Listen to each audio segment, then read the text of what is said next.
Good morning everyone, myself Arman Khan और आज मैं प्रेजेंटेशन देने वाला हूँ on topic the global challenges of water scarcity. तो मैंने अपनी प्रेजेंटेशन को 9 सब हेडिंग्स में डिवाइड करा है। तो ये सब हेडिंग्स हैं: पहली, availability and distribution of water resource; second, what is water scarcity; third, causes of water scarcity; fourth, what are the impacts of water scarcity; fifth में हम एग्जांपल देखेंगे उन कंट्रीज़ और स्टेट का जो वाटर स्कैरसिटी फेस कर रही हैं या कर चुकी हैं; और sixth, potential solutions to overcome the water scarcity; and 7, what are the role of government to overcome the water scarcity; and 7, individual effort; and in 9, conclusion। तो पहली सब हेडिंग से स्टार्ट करते हैं, availability and distribution of water. अगर हम availability की बात करें तो अर्थ का 3/4 जो लैंड मास है वो वाटर से घिरा हुआ है, बट फिर भी हमारे उसमें वाटर स्कैरसिटी है। क्यों? क्योंकि जो लैंड मास है उसका जो जितना भी पानी है उसमें खाली 2.7% ही फ्रेश वाटर है। लेकिन उसके लिए भी एक चैलेंज है, जो फ्रेश वाटर है 2.7%, उसका भी जो 70% है वो ग्लेशियर्स और आइस शीट्स की फॉर्म में प्रेजेंट है हिमालय और अंटार्कटिका में। और अर्थ पर 3/4 अमाउंट में वाटर अवेलेबल होने के कारण ही अर्थ को ब्लू प्लैनेट या फिर वाटर प्लैनेट भी कहा जाता है। और वाटर के कुछ मेजर यूजेस हैं: drinking, agriculture use, industries and washing clothes and for generating electricity. But water के लिए चैलेंज क्यों है? तो मेजर प्रॉब्लम है rise in population. Rise in population से डे बाय डे डिमांड बढ़ती आ रही है, जिसकी वजह से वाटर की कंजप्शन बढ़ती जा रही है। एंड एक इम्पॉर्टेंट फैक्ट है कि वाटर एक रिन्यूएबल रिसोर्स है जो कि हाइड्रोलॉजिकल साइकिल से रिन्यू होता रहता है। तो अब नेक्स्ट उसमें हम पढ़ेंगे व्हाट इज़ वाटर स्कैरसिटी। तो वाटर स्कैरसिटी होता है lack of water. Water scarcity को हम पढ़ने वाले हैं 2 एस्पेक्ट्स पे, पहला qualitative, second quantitative. Qualitative aspect में हमारे पास वाटर तो अवेलेबल होता है, बट वाटर की क्वालिटी सूटेबल नहीं होती ड्रिंकिंग के लिए। इसका हम एग्जांपल ले सकते हैं 2018 का केरला फ्लड। तो केरला फ्लड में बहुत बाढ़ आई थी, तो सबके पास पानी था, लेकिन वो पानी साफ़ नहीं था, जिसकी वजह से उन्हें बहुत सेवरल हेल्थ इश्यूज़ देखने पड़े थे, जिसकी वजह से वो बाद में बीमार भी पड़े थे और बहुत की डेथ भी हुई थी। सेकंड एस्पेक्ट है क्वांटिटेटिव। क्वांटिटेटिव एस्पेक्ट मेजरली 2 जगहों पे होता है, अर्बन एरियाज़ या फिर इंडस्ट्रियल एरियाज़। अर्बन एरियाज़ पे पॉपुलेशन ज़्यादा होती है due to rapid urbanisation.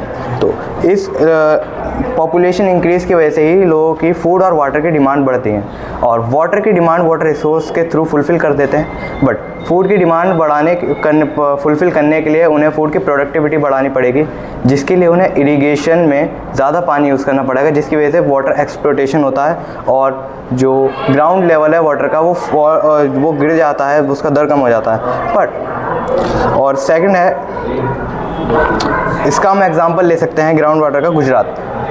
Second है इंडस्ट्रीज़। इंडस्ट्री में वाटर का हैवी अमाउंट में यूज़ कराया जाता है। और सेकंड पॉइंट है कि हाइड्रो इलेक्ट्रिसिटी। जो 22% ऑफ इलेक्ट्रिसिटी जो इंडस्ट्रीज़ को चाहिए है वो हाइड्रो इलेक्ट्रिसिटी के थ्रू बनाई जाती है। और ये पॉइंट दिखाता है कि इंडस्ट्रीज़ कैसे डिपेंड है वाटर के ऊपर। तो नेक्स्ट है हमारा cause of water scarcity. Water scarcity के अभी हमने कुछ कॉज पढ़े, जैसे वो ओवर एक्सप्लोटेशन, ओवर इरीगेशन, जिसका एक मेजर एग्जाम्पल है पंजाब और Haryana. And third is expenditure of agriculture. Agriculture की बढ़ने की वजह से इरिगेशन बढ़ता जा रहा है, जिसकी वजह से वाटर का कहीं ना कहीं ओवर इरिगेशन और ओवर एक्सप्लोटेशन भी हो रहा है। फोर्थ फैक्टर है इंक्रीज इन पॉपुलेशन, जो कि डिमांड और सप्लाई के लिए निर्भर है। फिफ्थ है अनइक्वल डिस्ट्रीब्यूशन और access among different social group. Earth पर वाटर का डिस्ट्रीब्यूशन अनइक्वल है, जिसकी वजह से कहीं पानी की मात्रा ज़्यादा है, कहीं कम है। ये भी लेड करता है वाटर स्कैरसिटी को। राइट, अब हमने पढ़ लिया कि वाटर स्कैरसिटी क्या होता है, उसके कॉजेज़ क्या हैं, बट इसके इम्पैक्ट्स क्या क्या आते हैं हमारे डे टू डे लाइफ में। तो पहला है वाटर स्कैरसिटी की वजह से लैक ऑफ ड्रिंकिंग वाटर होता है, जिसकी वजह से हमें क्वालिटेटिव एस्पेक्ट पर प्रॉब्लम झेलनी पड़ती है, जिसकी वजह से हमें आगे जाकर सेवरल हेल्थ इश्यूज भी फेस करने पड़ते हैं। नेक्स्ट है लैक ऑफ वाटर की वजह से लो इरीगेशन होता है, जिसकी वजह से एग्रीकल्चर की जो प्रोडक्टिविटी है वो लो हो जाती है, जिसकी वजह से हमें आगे जाकर फूड शॉर्टेज भी देखनी पड़ती है। थर्ड पॉइंट है लैक ऑफ वाटर की वजह से इंडस्ट्रियल आउटपुट भी लो हो जाते हैं, और जैसे हमने पढ़ा था 22% इलेक्ट्रिसिटी हाइड्रो वाटर के थ्रू बनाई जाती है, तो इससे कहीं ना कहीं इलेक्ट्रिसिटी जनरेशन भी लो हो जाएगी, जिसकी वजह से आगे जाके हमें पावर शॉर्टेज और प्राइस में इंक्रीमेंट भी देखना पड़ेगा। फोर्थ है डोमेस्टिक यूज़ में वाटर प्रॉब्लम देखना अर्बन और रूरल एरियाज दोनों में। फिफ्थ, अगर हम इन सारे पॉइंट्स को कंपेयर करें कि हमें हेल्थ इश्यूज़ भी हो रहा है, हमें फूड शॉर्टेज भी हो रही है और पावर शॉर्टेज भी हो रही है, तो हम कह सकते हैं कि कहीं ना कहीं वाटर स्कैर्सिटी लीड करती है लो जीडीपी को। अगर वाटर स्कैर्सिटी होगी तो जीडीपी भी ऑलरेडी लो जाएगी। सिक्स पॉइंट है वाटर स्कैर्सिटी से हमें बायोडाइवर्सिटीज़ का लॉस झेलना पड़ सकता है, जैसे फ्लोरा एंड फोना का लॉस झेलना पड़ सकता है और इससे हमें इको सिस्टम का भी डिग्रेडेशन होता है। तो अब हम देखने वाले हैं कुछ कंट्रीज़ और स्टेट का एग्जांपल जिन्होंने वाटर स्कैर्सिटी फेस करी है। तो पहला एग्जांपल है इंडिया में गुजरात का। तो गुजरात अभी वाटर स्कैर्सिटी के थ्रेट में है। क्योंकि गुजरात में ड्यू टू अर्बनाइजेशन पॉपुलेशन बढ़ती जा रही है। पॉपुलेशन बढ़ने के कारण वहाँ पे डिमांड और वाटर की कंजम्पशन बढ़ रही है और वहाँ पे सबके पास प्राइवेट वाटर पंप्स हैं, जिसकी वजह से वो लोग ओवर एक्सट्रैक्शन कर रहे हैं, लिमिटेड ग्राउंड वाटर का ओवर एक्सट्रैक्शन कर रहे हैं, जिसकी वजह से भी वाटर कंज्यूम हो रहा है और ग्राउंड लेवल जा रहा है, जिसकी वजह से वो अंडर थ्रेट है स्कैर्सिटी के। सेकंड एग्जांपल है साउथ अफ्रीका। तो इन 2018 साउथ अफ्रीका के अंदर केप टाउन जगह है, वहाँ का जो ग्राउंड लेवल वाटर है वो लो चला गया था और वहाँ पे कोई रेन भी नहीं हुई थी, जिसकी वजह से गवर्नमेंट ने सबको देखते हुए डिसाइड करा था कि वो वाटर सप्लाई को रोकेंगे। तो वाटर सप्लाई को रोकना ही डे ज़ीरो के नाम से जाना जाता है, जब कहीं पे भी पूरे दिन के लिए एक बूंद पानी ना मिले। लेकिन उन्होंने लोगों के सर्वाइवल के लिए 5 litre per day water distribute करा था पर पर्सन के हिसाब से, लेकिन फिर भी वो सर्वाइव करे। क्यों? इसके पीछे कोई गवर्नमेंट या फिर कोई टेक्नोलॉजी का हाथ नहीं है, इसके पीछे है अनएक्सपेक्टेड रेन। एक अनएक्सपेक्टेड रेन की वजह से वो लोग सर्वाइव कर गए, लेकिन आगे हमारे पास कोई सिक्योरिटी नहीं है कि वो लोग सर्वाइव करेंगे या नहीं। तो इसकी सिक्योरिटी की वजह से ही अब हम पढ़ेंगे इसके पोटेंशियल सॉल्यूशन, जिसकी वजह से हम वाटर स्कैर्सिटी को ओवरकम कर सकते हैं। पहला हम एग्जांपल लेते हैं इजराइल का। इजराइल का जो 60% लैंड मास है वो डेजर्ट का है और वहाँ पे कोई मेजर रिवर भी नहीं है जो वाटर रिसोर्स में कंट्रीब्यूट करे, लेकिन वो फिर भी वाटर स्कैर्सिटी सर्वाइव कर रहे हैं। कैसे? वो अपना रहे हैं ड्रिप इरिगेशन सिस्टम, जिसके अंदर वाटर की जो ओवर एक्सप्लॉयटेशन है वो बहुत कम होती है और वो ड्रिप इरिगेशन सिस्टम 80+ क्रॉप्स के लिए बेहतर है। बट उन क्रॉप्स का क्या जो ज़्यादा पानी चाहती हैं ग्रो करने के लिए, उनके लिए सेकंड सॉल्यूशन है रिसाइकल ऑफ सीवेज वाटर। जो सीवेज वाटर होता है उसे रिसाइकल करके उन क्रॉप्स की एग्रीकल्चर यूज़ में लाने के लिए, जैसे कि क्रॉप हैं राइस वीट, इनके ग्रो के लिए सीवेज वाटर को रिसाइकल करके उस एग्रीकल्चर प्रैक्टिसेस में यूज़ करें। थर्ड मेजर है डीसैलिनाइजेशन। डीसैलिनाइजेशन में ओशन और लेक्स के पास में फैक्ट्री सेटअप करी जाती हैं ताकि जो ओशन का पानी है उसे डिसैलाइन करके उसके अंदर से सॉल्टी एक्सट्रैक्ट अलग करके और ड्रिंकिंग वाटर अलग करके उसे ट्रांसपोर्ट कर सकें। और डीसैलिनाइजेशन का एक अलग पार्ट है LTTD, low temperature thermal desalinisation. Desalinisation में वो इलेक्ट्रिसिटी की मदद से वाटर को डिसैलाइन करते हैं, लेकिन LTTD में ये हीट की मदद से डीसैलिनाइजेशन करते हैं। और 7 है क्लाउड सीडिंग टेक्नोलॉजी, जो कि आर्टिफिशियल रेन के भी नाम से जानी जाती है। एंड और 2018 के सर्वे के हिसाब से 60% जो वाटर है वो इरिगेशन और एग्रीकल्चर में यूज़ करा जा रहा है और 22% जो वाटर है वो डोमेस्टिक पर्पस से और 11% इंडस्ट्रियल एरियाज़ में यूज़ करा जा रहा है। और नेक्स्ट हम देखने वाले हैं कि इसके ऊपर गवर्नमेंट ने क्या क्या इम्प्लाइज करा है वाटर स्कैर्सिटी को कम करने के लिए, रोल ऑफ गवर्नमेंट। तो गवर्नमेंट ने बहुत मेजर पॉलिसीज़ लागू करी हैं ताकि वाटर स्कैर्सिटी कम हो। जैसी पहली पॉलिसी है जल शक्ति अभियान। जल शक्ति अभियान पॉलिसी 2019 में इम्प्लीमेंट करी गई थी। इसके जो मेन एम्स हैं वो है वाटर को कंजर्व करना और रेन वाटर हार्वेस्टिंग को प्रमोट करना। Second, renovation of traditional and other water bodies. जैसे हमारी इंडिया में बहुत ट्रेडिशनल पुरानी वाटर बॉडीज़ हैं जो ऐसी की ऐसी पड़ी हैं, उन्हें रेनोवेट करके उन्हें यूज़ में लेना। और थर्ड है इंटेंस एफॉरेस्टेशन। एफॉरेस्टेशन का मतलब होता है भारी मात्रा में पेड़ लगाना।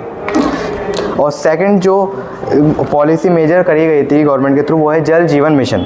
जल जीवन मिशन फाइनेंस मिनिस्टर के थ्रू लॉन्च करी गई थी 2019 में। इसके मेन एम थे यूनिवर्सल वाटर सप्लाई करना अर्बन एरियाज़ में। अर्बन एरियाज़ में हर किसी के घर में वाटर टैप कनेक्शन देना। और गवर्नमेंट ने ये डिसाइड करा था कि वो overall 2.86 crore tap connections provide करेंगे अर्बन एरियाज़ में हर किसी को।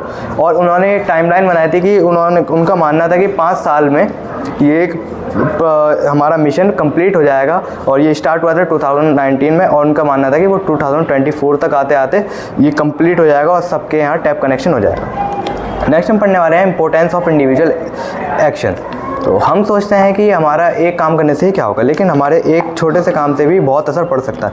जैसे पहला है अवेयरनेस और एजुकेट करना दूसरे लोगों को थ्रू फॉर वाटर स्कैर्सिटी। अगर हम लोगों को अवेयर करेंगे तो वो वाटर का यूज़ लिमिटेड मात्रा में और सफिशिएंट वे में करेंगे, ना कि उसे ओवर एक्सप्लॉइट करेंगे। सेकंड, नेटिव प्लांट्स उगाना। नेटिव प्लांट्स से मतलब है जो कम पानी लेके ज़्यादा ग्रोथ करें, तो इससे भी वाटर स्कैर्सिटी कहीं ना कहीं उसमें कंट्रीब्यूट कर सकते हैं। Third, leak detection. आप मंथ में, वीक्स में अपने घर में लीक डिटेक्शन के लिए एक डे चूज़ करें, ताकि हम पूरे घर की सप्लाई वाटर कनेक्शन देखें कि कहीं वहाँ पे लीक तो नहीं है, और है तो उसे ठीक करें, जिससे कि वाटर के ओवर एक्सप्लॉइटेशन बच सकता है। और अगर घर में लॉन या फिर गार्डन है तो उसकी जो वाटरिंग है वो हम लिमिट में करें, जिससे वाटर एक्सप्लॉइट नहीं होगा। और वाटर एफिशिएंट अप्लायंसेस का यूज़ करें। तो इन लास्ट तो हम एक कंक्लूजन पे आते हैं कि हमें समझना होगा कि हमें साथ आकर जो सस्टेनेबल प्रैक्टिसेस हैं, एप्रोप्रिएट टेक्नोलॉजी है, उनका यूज़ करके और इंडिविजुअल एफर्ट को समझ के वाटर स्कैर्सिटी कम करनी होगी, अगर हमें वाटर एफिशिएंट फ्यूचर चाहिए तो। Thank you. वाटर स्कैर्सिटी के मेन कोज: ओवर एक्सप्लॉइटेशन, ओवर इरिगेशन। कितने बताना भाई? बता दो, ठीक है। Over exploitation, over irrigation and 1 second brother. और एग्रीकल्चर सेक्टर बढ़ रहा है, जो कि ओवर इरिगेशन की वजह से वो भी कहीं ना कहीं इंटरकनेक्टेड है। और लास्ट में आ जाता है अनइक्वल डिस्ट्रीब्यूशन, जिसकी वजह से कहीं पानी नहीं है तो वहाँ पे भी वाटर स्कैर्सिटी फेस करनी पड़ रही है, और कहीं इतनी मात्रा में है लेकिन वो उसकी क्वालिटी सही नहीं है तो उन्हें भी फेस करनी पड़ रही है। वाटर स्कैर्सिटी को कैसे प्रिवेंट करा जा सकता है? तो इससे वाटर स्कैर्सिटी के कुछ पोटेंशियल सॉल्यूशन है जिससे हम वाटर स्कैर्सिटी को प्रिवेंट कर सकते हैं।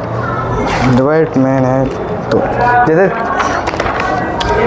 रेन वाटर हार्वेस्टिंग एक सबसे बढ़िया एग्जांपल है, जो कि इंडिया में अभी तमिलनाडु के अंदर मैंडेटरी है। वो अगर पूरी कंट्री के अंदर मैंडेटरी हो जाए तो वाटर जो रेन वाटर है वो उसे हम सेव कर सकते हैं। और हम सभी के घर में एक्वागार्ड या फिर आरओ होता है और एक एसी होता है, उसके अंदर एक छोटा सा पाइप होता है, इसके अंदर से एक्स्ट्रा पानी निकलता रहता है, उसे हम ज़्यादातर भर के फेंक देते हैं। हम उसे अगर भर के डेली उसे इस्तेमाल में लेंगे फॉर बाथिंग या फिर घर वॉश करना, कार वॉश के लिए उसमें लेंगे तो उससे भी वाटर बचा सकते हैं। ये तो थोड़े नहीं। अभी करंटली तो गुजरात है अंडर थ्रेट और इजराइल तो है ही।